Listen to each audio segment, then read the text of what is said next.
Hello students, आज जो है वो हम पढ़ेंगे +1 फिजिक्स। और +1 फिजिक्स में जो है वो अपना हमने फर्स्ट जो टॉपिक है वो कंप्लीट किया था, introduction of physics and science के बारे में हमने जाना था। आज जो है वो सेकंड जो वीडियो है +1 का, उसके अंदर जो है वो हम करेंगे फंडामेंटल फोर्सेस इन नेचर, यानी फंडामेंटल फोर्सेस के बारे में जानेंगे। तो फंडामेंटल फोर्सेस जो होते हैं वो अपने पास 4 टाइप होते हैं। तो सबसे पहले हम जो फंडामेंटल फोर्स पढ़ेंगे वो है अपने पास ग्रेविटेशनल फोर्स। पहले जो है हम 4 जो टाइप हैं वो जान लेते हैं, सभी कौन कौन से हैं। फर्स्ट जो है वो ग्रेविटेशनल है, सेकंड जो है वो अपने पास है इलेक्ट्रोमैग्नेटिक फोर्स है, थर्ड जो है वो अपने पास है वीक न्यूक्लियर फोर्स, और फोर्थ जो है वो अपने पास है स्ट्रॉन्ग न्यूक्लियर फोर्स। तो सबसे पहले हम जो डिटेल से पढ़ेंगे वो अपने पास पढ़ेंगे ग्रेविटेशनल फोर्स को।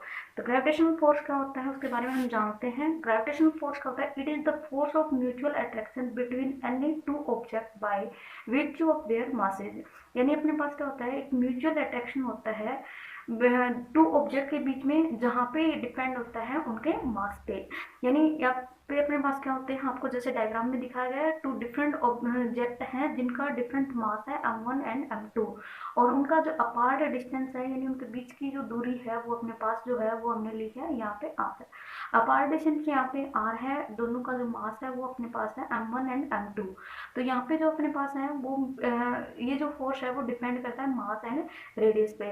तो इसको अगर हम मैथमेटिकल पढ़ेंगे तो अनदर फॉर्म में पढ़ेंगे, उससे पहले जान लेते हैं कि ये फोर्स है वो किस लॉ पे डिपेंड करता है और इसका अनदर नेम क्या है।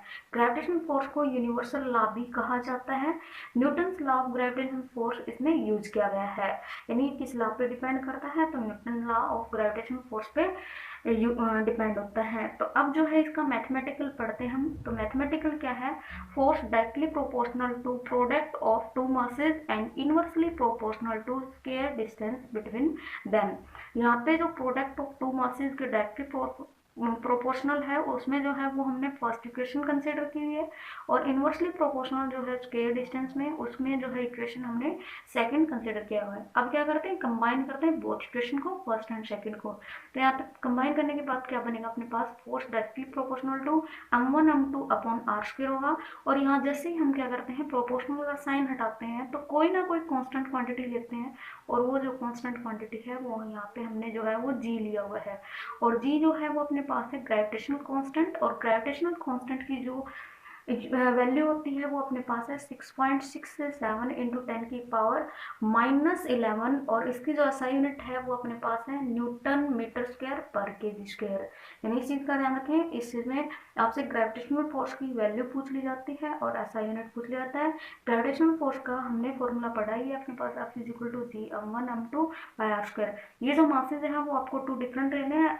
अब m1 m2 ले सकते हो या स्मॉल m और कैपिटल m ले सकते हो, और यहाँ पे आर की जगह आप डी भी ले सकते हो।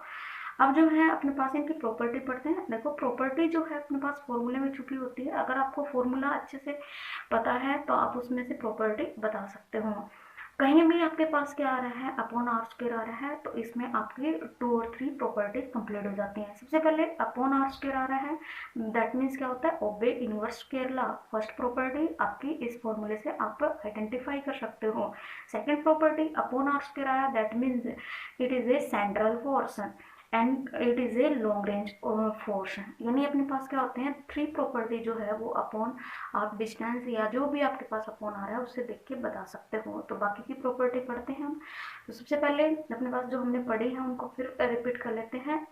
तो पहली जो प्रॉपर्टी है वो थी हमने पढ़ी थी, इट ओबे इनवर्स स्क्वायर लॉ। सेकंड जो थी वो it is a central force. Third जो है it is a long range force, और फोर्थ जो है वो अपने पास है it is the weakest force of nature. यानी सबसे वीकेस्ट जो फोर्स माना गया है नेचर में वो ये है।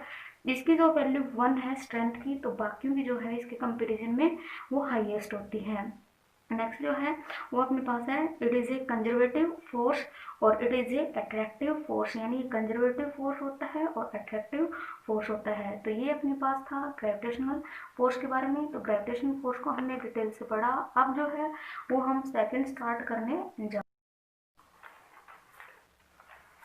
सेकंड जो है वो अपने पास है इलेक्ट्रोमैग्नेटिक फोर्स। और इलेक्ट्रोमैग्नेटिक फोर्स क्या होता है तो ये जानते हैं, it is the force between charge particle. यानी अपने पास ये ऐसा फोर्स है जो चार्ज पार्टिकल के बिटवीन अप्लाई होता है।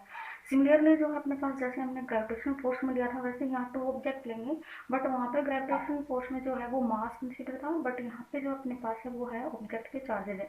आप टू डिफरेंट चार्जेज ले सकते हो, Q1 Q2 Q note, small Q capital Q, जो भी आपको मन करे वो ले सकते हो। तो यहाँ पे जैसे हमने यहाँ पे दोनों के कंसिडर किया Q1 Q2 और उनका r डिस्टेंस है वो जो लिया है वो है हमने r। तो यहाँ पे स्टेटमेंट जो भी मैथमेटिकली हो जाएगी, force directly proportional to product of two charges and inversely proportional to scale distance between them. अब combined above both equation F directly proportional बनेगा Q1 Q2 by are square. Proportional का जैसे sign हटाते हैं तो यहाँ कोई ना कोई कांस्टेंट लगाते हैं, और वो जो कांस्टेंट अपने पास है के जो है अपने पास इलेक्ट्रोमैग्नेटिक कांस्टेंट कर सकते हो या कांस्टेंट कर सकते हो। के की जो वैल्यू होती है वो होती है 1/4πε0। और अगर आपको डायरेक्ट वैल्यू पुट करनी पड़े, मैथमेटिकली कोई न्यूमेरिकल आता है तो इसकी डायरेक्ट वैल्यू भी ले सकते हो। डायरेक्ट जो वैल्यू होती है वो होती है 9 × 10⁹ न्यूटन मीटर स्क्वायर पर कूलम स्क्वायर। और यहाँ पे जो एप्सिलॉन नॉट है वो अपने पास है परमिटिविटी इन फ्री स्पेस, और इसकी जो वैल्यू होती है वो होती है 8.85 × 10⁻12। और एसआई जो यूनिट है वो है कूलम स्क्वायर पर न्यूटन पर मीटर स्क्वायर, यहाँ पे ये पर मीटर स्क्वायर है। तो ये जो अपने पास इलेक्ट्रोमैग्नेटिक फोर्स के बारे में। अनदर जो कुछ कंडीशन है वो हम जान लेते हैं इलेक्ट्रोमैग्नेटिक फोर्स कब कहलाता है, और यही जो है अपने पास कूलम्ब्स लॉ का फॉर्मूला होता है, कूलम्ब्स लॉ कब कहलाता है। When charge at rest the force is given by Coulomb's law, यानी चार्ज जब रेस्ट में होंगे तो यही जो अपने पास है कंप्लीटली जो लॉ है हमने जो किया है, फोर्स किया है, वही अपने पास किस में कन्वर्ट हो जाता है, कूलम्ब्स लॉ में हो जाता है। यानी इस चीज़ का ध्यान रखना है, charge at rest then force given by Coulomb's law. फिर नेक्स्ट जो है अपने पास charge in motion produce magnetic effect and a magnetic field give rise to a force on a moving charge. यानी चार्ज जब मोशन में होंगे वो क्या होंगे, प्रोड्यूस किसको करते हैं, मैग्नेटिक इफेक्ट को करते हैं या मैग्नेटिक फील्ड को करते हैं। नेक्स्ट जो है electric and magnetic effects are inseparable the name electromagnetic force. यानी इलेक्ट्रोमैग्नेटिक जो नाम है वो किस वजह से पड़ा, इलेक्ट्रिक और मैग्नेटिक इफेक्ट जो है वो अपने पास क्या है, यहाँ पे परपेंडिकुलर होने की वजह से इसका जो नाम है वो इलेक्ट्रोमैग्नेटिक फोर्स पड़ा। और ये क्या होता है अपने पास, it is very strong compare to gravitational force, यानी ये ग्रेविटेशनल फोर्स के कंपेरिजन में काफ़ी क्या होता है, स्ट्रॉन्ग होता है। अब इसकी जो है प्रॉपर्टी जान लेते हैं। जैसा पिछले जो है फॉर्मूले में आपको बताया वैसे ही आप क्या करेंगे, यहाँ से फॉर्मूले से आप प्रॉपर्टी बता दोगे तो 3 प्रॉपर्टी यहाँ पे जो है वो आपकी सेम रहेंगी। Obey inverse square law, it is a central force और it is a long range order. और जो आपके डिफरेंट होगी वो क्या होगी, यहाँ पे ग्रेविटेशनल जो फोर्स है वो ओनली अट्रैक्टिव फोर्स था, और इलेक्ट्रोमैग्नेटिक फोर्स जो है वो होगा अपने पास attractive as well as repulsive force. और जो एक प्रॉपर्टी आपने पढ़ी है पीछे की, it is strong very strong comparison to gravitational force, यानी ग्रेविटेशनल फोर्स के कंपेरिजन में काफ़ी स्ट्रॉन्ग होगा। तो ये आप बता सकते हो। और साथ ही कंजर्वेटिव फोर्स होगा। तो जो हमने पढ़ा फर्स्ट जो फोर्सेज पढ़े ग्रेविटेशनल और इलेक्ट्रोमैग्नेटिक फोर्स, बोथ जो फोर्सेज हैं वो अपने पास कंजर्वेटिव फोर्सेज हैं। नेक्स्ट जो है अपने पास है थर्ड जो फोर्स पढ़ रहे हैं वो है अपने पास वीक न्यूक्लियर फोर्स। और वीक न्यूक्लियर फोर्स क्या होता है वो जानते हैं। It appears only in a certain nuclear process such as the beta decay of a nucleus. यानी कि ये अपने पास सिर्फ कुछ ही केसेस में लगता है, जैसे अपने पास बीटा डीके प्रोसेस में जो है वो हम वीक न्यूक्लियर फोर्स को अप्लाई करते हैं। और वीक न्यूक्लियर फोर्स जो होता है वीक नहीं होता कंपेरिजन टू ग्रेविटेशनल फोर्स, यानी इससे जो वीकर फोर्स है वो अपने पास कौन सा है, ग्रेविटेशनल फोर्स है।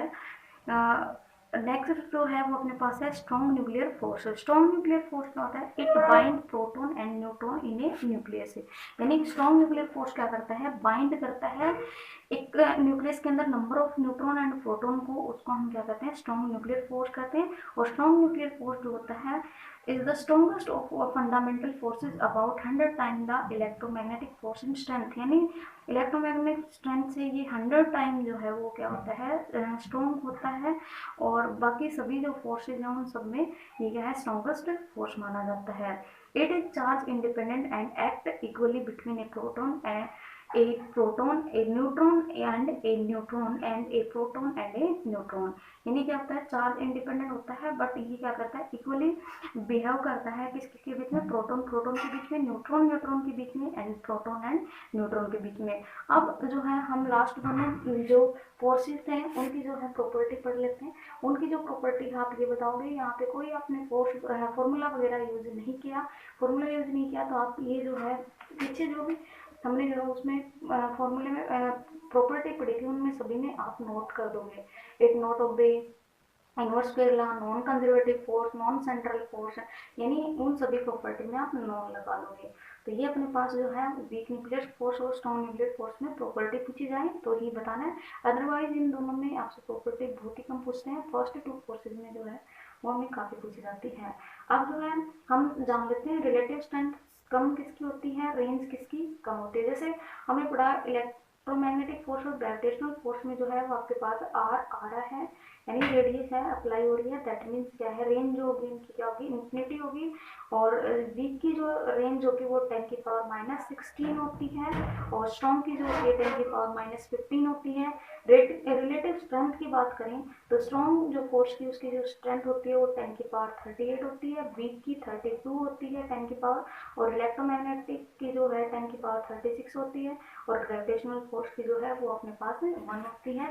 तो ये जो थे +1 क्लासेस में जो फंडामेंटल फोर्सेज थे वो हमने सभी को डिटेल से पढ़ा। तो इनको सभी को एक बार फिर से जरूर देख लें यदि आपको ना समझ में आया हो तो ये आपके लिए मोस्ट इंपॉर्टेंट टॉपिक है, क्योंकि जब भी आपके फर्स्ट टाइम के जो टेस्ट वगैरह लिए जाते हैं तो मोस्टली आपसे यही क्वेश्चन पूछे जाते हैं। Thank you.